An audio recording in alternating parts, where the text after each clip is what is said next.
Welcome back to the broadcast. Our next guest is one of three major stars who make up the cast of the upcoming psychological thriller. It's called Before I Go to Sleep. It looks like such a good one. Please welcome to the show, all the way from London, Mr. Mark Strong. Good morning.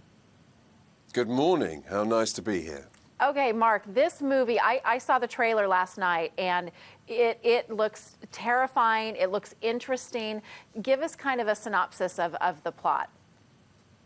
Well, terrifying and interesting is a good start. Yeah. The plot is essentially a woman wakes up every morning and her memory's been erased. She has a form of amnesia, which means that every time she wakes up, she can't remember anything that's happened in her life to date, which you can imagine is quite difficult. She wakes up in bed, she's with a man, she doesn't know who he is, and you learn over the course of the film that she has this amnesia.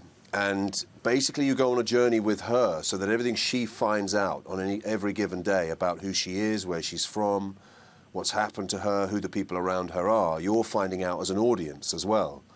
So that's the premise of the thriller.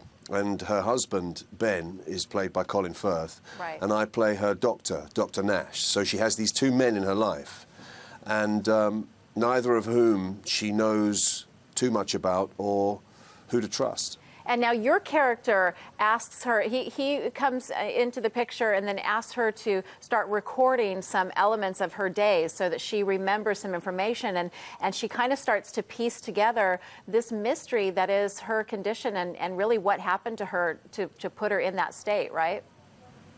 Absolutely. The film's based on a novel by a writer called S.J. Watson. And in the book, she has a diary that she keeps, which she writes in to remind herself every morning when she wakes up what's happened to her the night before. The principal difference about the movie is that my character encourages her to use a camera, a video camera, and to record everything she wants to remember the night before she goes to sleep.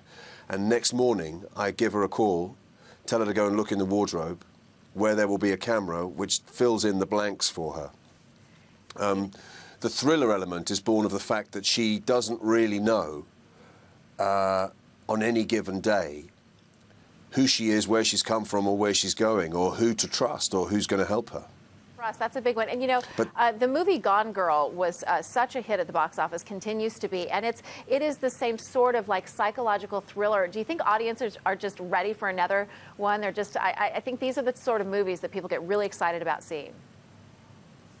Yeah, I think everybody loves a good thriller, and this has all the ingredients. It takes the audience on a journey, and they're never quite sure exactly what's going to happen. It has the requisite twists and turns, and you think you understand what's going on, and then something will happen and make you realize that you're on the wrong track.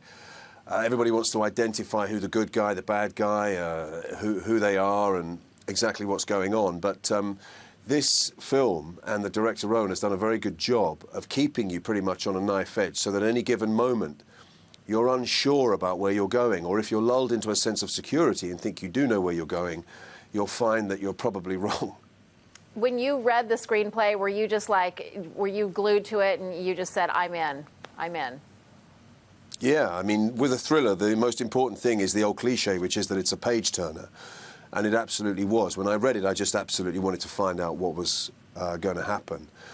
And what I really enjoyed about playing this character is that I had to be very subtle with him, because you have to play with the audience's imagination and their understanding of whether or not to trust you. But at the same time, you have to remain true to your character. It's difficult in a thriller, without giving the end away, to say exactly what everybody's motivations are. But my character kind of is on a knife edge, as indeed is Colin's. You're never quite sure which of us is the good guy and which of us is the bad guy. Well, I'll tell you what, I cannot wait to see your performance and see how this film turns out. Just the trailer had me glued to the TV, so I can't wait to see it. Thank you so much for being with us this morning, Mark. That's great. Thanks, Lisa. Before I Go to Sleep opens in theaters nationwide this Friday. It's a weekend must-see for you. Tickets and showtimes, you'll find them if you just head to thebroadcasttv.com, click on today's links. And we're back with more right after this.